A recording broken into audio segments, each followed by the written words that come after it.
Assalamualaikum warahmatullahi wabarakatuh. Halo anak-anak, perkenalkan nama saya Rahma Indarti. Di kesempatan kali ini saya ingin menyampaikan materi sosiologi kelas 10 khususnya terkait dengan konsep dasar sosiologi. Sebelum mengarah ke pembahasan, apa sih yang kalian rasakan ketika melakukan proses pembelajaran online seperti ini? Bosan, sedih, atau malah bahagia dan nyaman? Terlepas dari itu, mari kita syukuri kondisi saat ini dan bawa enjoy aja ya. Semoga kita semua sehat dan selalu dalam lindungannya. Sekarang kita mulai membahas materi konsep dasar sosiologi ya. Dalam video kali ini, yang akan kita bahas adalah sejarah sosiologi, pengertian sosiologi, ciri-ciri dan hakikat sosiologi, serta objek kajian sosiologi. Diawali dengan sejarah sosiologi. Perkembangan awal sosiologi tidak terlepas dari dua peristiwa, yaitu revolusi industri dan revolusi Prancis. Yang akan kita bahas pertama adalah revolusi industri, yaitu terjadinya perubahan sosial pada masyarakat Eropa saat itu ditandai dengan transformasi kehidupan dari tradisional menuju ke modern. Salah satu contoh adalah pada bidang pertanian, yang mana sebelum revolusi industri, kegiatan pertanian menggunakan tenaga manusia dan hewan. Tetapi, sudah revolusi industri tersebut sudah tergantikan dengan mesin. Nah, dari permasalahan tersebut, mulai muncul tuh permasalahan-permasalahan sosial dalam masyarakat, seperti kemiskinan, pengangguran, ketimpangan, dan lain sebagainya.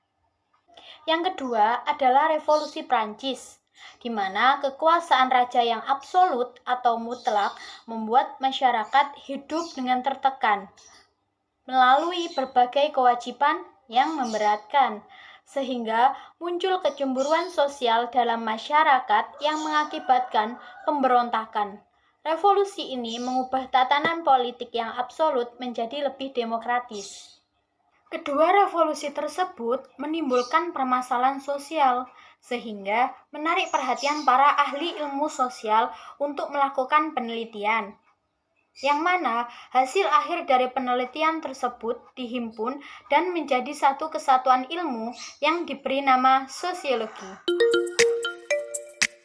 Istilah sosiologi pertama kali diperkenalkan pada tahun 1838 oleh Auguste Comte dalam bukunya yang berjudul Cours de Philosophie Positive. Oleh karena itu, beliau mendapat julukan Bapak Sosiologi atau The Father of Sociology.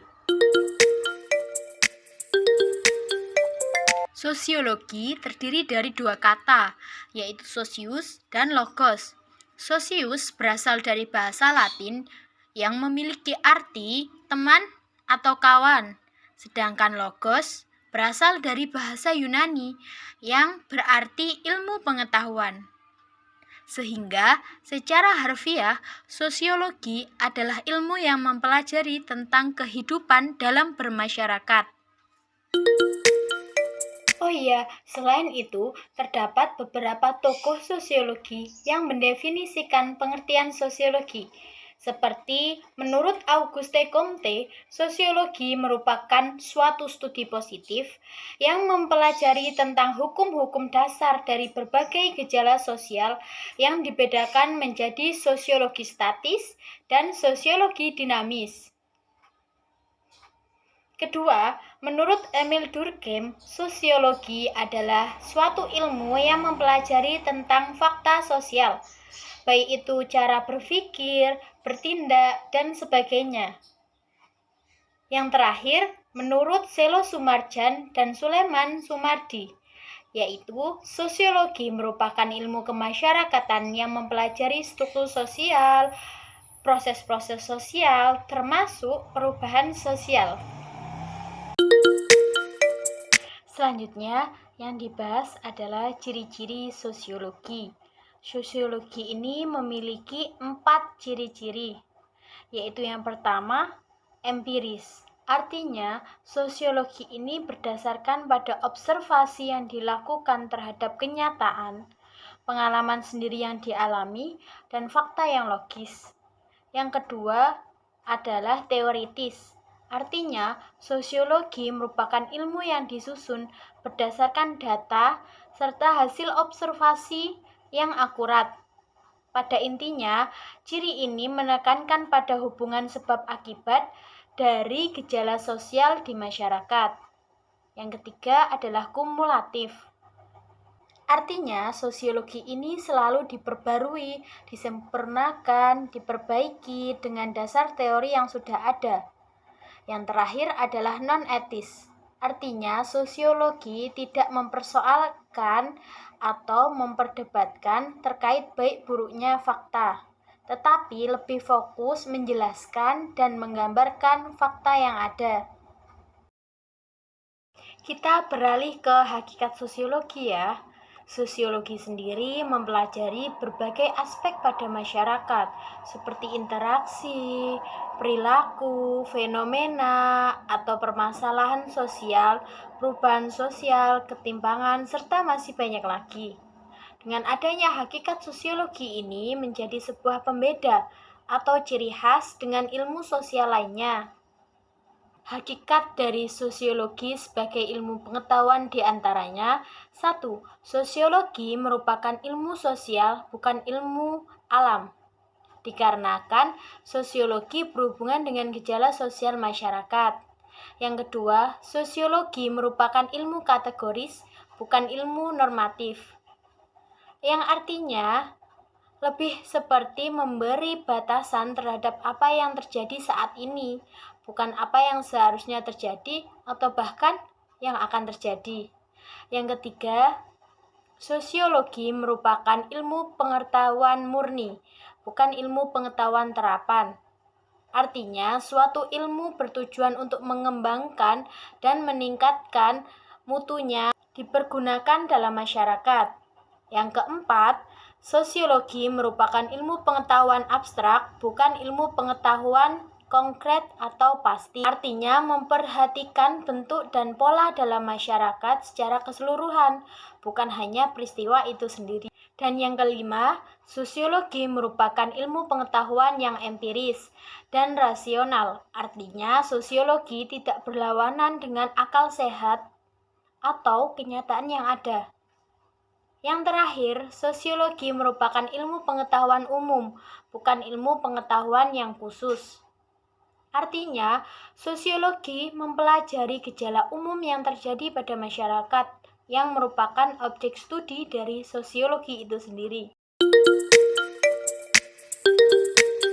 Setiap ilmu pengetahuan pasti memiliki objek dalam kajian dari ilmu tersebut, termasuk sosiologi. Contohnya saja, ekonomi yang objek kajiannya berkaitan dengan keuangan. Sementara sosiologi, objek kajiannya tentang apa ya? Objek kajian sosiologi adalah masyarakat. Semua hal yang berhubungan dengan masyarakat, baik itu berbentuk interaksi, tradisi, ataupun budaya, dikaji dalam sosiologi loh. Oleh karena itu, objek kajian sosiologi dibagi lagi menjadi dua, yaitu objek material dan objek formal. Objek material dalam kajian sosiologi ini adalah segala fenomena atau gejala yang mempengaruhi kehidupan sosial. Objek material berupa aspek fisik dan aspek non-fisik. Aspek fisik dapat berupa benda seperti pasar, sekolah, mobil, motor, dan sebagainya. Sedangkan aspek non-fisik berupa gagasan seperti bahasa, ide, tradisi, aturan, dan sebagainya. Objek formal sendiri merupakan interaksi sosial dan sosialisasi yang terjadi di masyarakat. Singkatnya, agar dapat lebih mudah dipahami, objek material adalah gejala sosial yang bisa kita rasakan keberadaannya.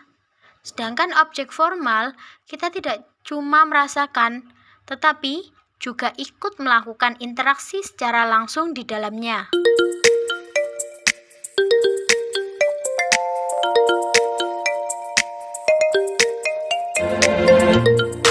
Itu tadi beberapa materi konsep dasar sosiologi yang nantinya menjadi dasar untuk mengkaji gejala sosial di masyarakat. Apabila kalian sudah memahami materi ini, maka dapat memudahkan dalam mempelajari sosiologi lebih dalam lagi. Menjadi peka dan peduli terhadap sesama itu sangat penting loh. Apalagi kita sebagai makhluk sosial yang membutuhkan orang lain. Terlebih, Indonesia akan lebih indah dengan keanekaragaman yang harmonis. Sudah dulu ya video saya kali ini. Semoga dapat memberikan manfaat dan memudahkan kalian untuk memahami sosiologi. Terus semangat belajar ya, meskipun pembelajaran online atau semi online ini sangat membosankan. Wassalamualaikum warahmatullahi wabarakatuh.